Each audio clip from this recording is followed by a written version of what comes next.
Sir నమస్కారం sir. నమస్తే అండి. సార్ 'ఇళయరాజా' గారు అటు 'మైత్రి' మూవీ మేకర్స్‌కైతే షాక్ ఇచ్చారని చెప్పుకోవాలి సార్. అంటే రీసెంట్‌గా 'అజిత్ గుడ్ బ్యాడ్ అగ్లీ' అని ఒక సినిమా వచ్చింది. సో, దాంట్లో గతంలో 'ఇళయరాజా' గారు కంపోజ్ చేసిన కొన్ని సాంగ్స్‌ని ఇందులో వాడారని చెప్పేసి ఈ మూవీ ప్రొడ్యూసర్స్ అయిన 'మైత్రి' మూవీ మేకర్స్‌కైతే నోటీసులు పంపించేశారు. మీరు 5,00,00,000 కట్టాల్సిందే, నా పర్మిషన్ లేకుండా సాంగ్స్ వాడారని చెప్పేసి అంటున్నారు. అయితే దీనిపైన భిన్నాభిప్రాయాలు వ్యక్తమవుతున్నాయి సార్. అంటే కొంతమంది ఎందుకు ఈయన ఈ విధంగా వ్యవహరిస్తున్నారు? గతంలో 'మంజుమల్ బాయ్స్' కూడా ఈ రకంగానే పంపించారు. ఎందుకు ఈ విధంగా చేస్తున్నారని కొంతమంది, లేదు ఈయన పర్మిషన్ తీసుకోవాలి, ఇంకొంతమంది. మీరేం చెప్తారు సార్ దీనికి సంబంధించి?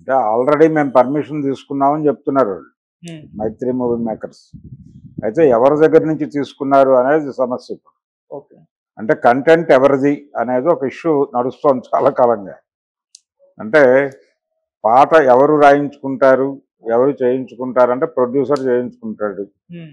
ప్రొడ్యూసరు ఆ పాట చేసినందుకు గాను సంగీత దర్శకుడికి, రాసినందుకు రచయితకి, అలాగే పాడినందుకు గాయని గాయకులకి డబ్బులు చెల్లిస్తాడు. ఓహ్! చెల్లించిన తర్వాత ఆ పాట ఆ ప్రొడక్షన్ హౌస్కి చెంది ఉంటుంది. ఆ ప్రొడక్షన్ హౌస్ నుంచి పర్మిషన్ తీసుకుంటే సరిపోతుంది అనే అభిప్రాయం కొంతమందిలో ఉంది. బహుశా వీళ్ళు అలా చేసి ఉండొచ్చేమో. అయితే ఆ పాట హక్కులు కొన్ని కంపెనీలకు చెంది ఉండొచ్చు. అంటే ఆడియో కంపెనీలు, ఆ నిర్మాత నుంచి వాళ్ళు కొనుక్కుని ఉండొచ్చు. కొనుక్కున్నప్పుడు వాళ్ళకి చెందుతాయి. వాళ్ళ దగ్గర నుంచి రాయల్టీ రూపంలో సంగీత దర్శకుడికి, గాయకుడికి, గాయనికి, అలాగే ఇతరులకి చెందుతాయి డబ్బులు. రాయల్టీ మాత్రమే చెందుతుంది. దాని మీద డబ్బులు డిమాండ్ చేసే హక్కులు ఉన్నాయా లేదా అనేది ఒక లీగల్ ఇష్యూ నడుస్తోంది ఆల్రెడీ. ఇళయరాజా గారి గొడవ వల్లనే అది మార్కెట్లోకి రైజ్ అయింది. ఇప్పుడు బాలసుబ్రహ్మణ్యం గారికి నోటీసులు ఇచ్చాడు ఈయన ఒకసారి గతంలో. బాలసుబ్రహ్మణ్యం గారు ఆయన విదేశాల్లో చేసేటువంటి కచేరీల్లో ఈయన పాటలు వాడేవాడు. ఈయన పాటలు అంటే అప్పుడు నోటీసులు ఇచ్చాడు. వాళ్ళిద్దరి మధ్య చిన్న అంటే మాటలు లేని కాలం నడిచింది కొంతకాలం. తర్వాత ఇద్దరు మళ్ళీ కలిశారు. ఆయన మ్యూజిక్ డైరెక్షన్లో ఈయన పాడాడు. అలా సమస్య పోయింది. కానీ ఆ టైంలో చాలా విస్తృతమైన చర్చ జరిగింది. అంటే ఇక్కడ ప్రధానంగా చూసేది ఏంటంటే ఇంటలెక్చువల్ ప్రాపర్టీ రైట్స్ ఏమిటి పరిస్థితి. అది ఇళయరాజా గారి మేధస్సు నుంచి పుట్టినటువంటి ట్యూన్స్ కదా. ఆయన మేధస్సుకి గౌరవం ఇస్తూ కొంత ఆయనకి నగదు చెల్లించడం అనేది సభ్యతా సంస్కారాల కిందకు వస్తుంది. రెండోది, ఆయన పాటలు తీసుకున్నప్పుడు ప్రొడ్యూసర్ దగ్గర నుంచో లేకపోతే ఆడియో కంపెనీ నుంచో రైట్స్ తీసుకోవడంతో పాటు వారికి కూడా ఒక మాట చెబితే ఏం పోయింది, ఇలా అయ్యా మేము మీ పాటలు వాడుకోవాలనుకుంటున్నాం మా సినిమాలో. అంటే సినిమాలో వింటేజ్ హీరో ఉంటాడు, ఆయనకు కొంచెం ఆ వింటేజ్ లుక్ తీసుకురావడానికి, ఆ వాతావరణం తీసుకురావడానికి మీ పాటలు కొన్ని వాడుకుంటాం అని చెప్పి ఆయనకి కొంత చెల్లించేసి ఉంటే అప్పుడే పర్మిషన్ ఇచ్చేసి ఉండేవాడు కదా. ఇప్పుడు 5 కోట్లు అడుగుతున్నాడు ఆయన. అప్పుడు ఏ 50 లక్షలకో సెటిల్ అయ్యే వ్యవహారంగా మారేది అది.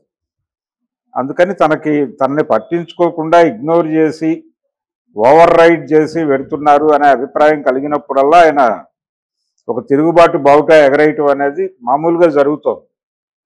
గతంలో కూడా వెంకట్ ప్రభు డైరెక్ట్ చేసినటువంటి ఒక సినిమాలో ఒక పాట ఒక సందర్భానికి ఇళయరాజా గారి మహేంద్రన్ సినిమాలో చేసినటువంటి ఒక ట్యూన్ వాడారు.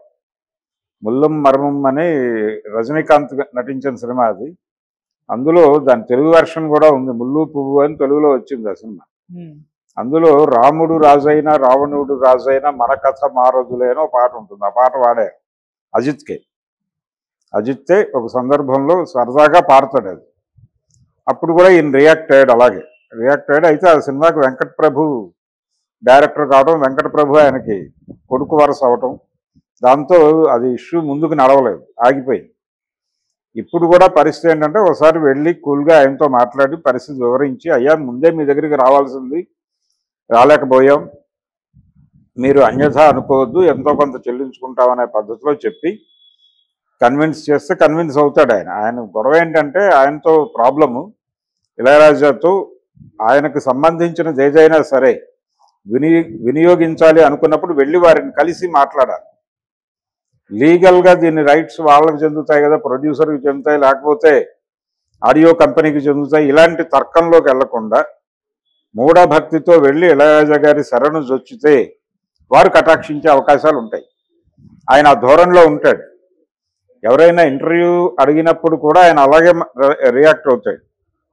అంటే అవతల వాళ్ళు అడిగే ప్రశ్నల కంటే కూడా ఆయన చెప్పాలనుకున్న విషయాల మీద ఎక్కువ స్ట్రెస్ ఇచ్చి మాట్లాడతాడు ఆయన. ఆయనతో చాలామంది యాంకర్లు ఇబ్బందులు పడినటువంటి సందర్భాలు ఉన్నాయి. ఆయన ఇంటర్వ్యూ చేయడానికి వెళ్ళి చాలా తడబాటుకు గురై గందరగోళమై బయటకు వచ్చిన పరిస్థితే ఎక్కువ. అలా ఒక ప్రత్యేకమైన జానరు, ఒక ప్రత్యేకమైన ధోరణిలో ఉంటాడు ఆయన. అందరిలా కాదు, ఆయన హ్యాండిల్ చేయడం కొంచెం కష్టమే ఇళయరాజా. అందుకని వెళ్ళి ఆయనతో గౌరవప్రదంగా మాట్లాడుకుని ఆయన సన్నిహితులు ఎవరైనా తీసుకుని వెళ్ళి, వీళ్ళకి ఎలాగూ ఇండస్ట్రీ రిలేషన్స్ ఉన్నాయి కాబట్టి తమిళ ఇండస్ట్రీలో కూడా ఏ విజయ్ లాంటి వాడినో పట్టుకునే, విజయ్తో మంచి రిలేషన్స్ ఉన్నాయి కాబట్టి వెళ్ళి కూర్చుని మాట్లాడి సెటిల్ చేసేసుకుంటే ఆయన అంత అమౌంట్ అడగడం అయినా అయిపోతుంది. కూర్చుని సెటిల్ చేసుకుంటే తక్కువలోనే పని అయిపోతుంది.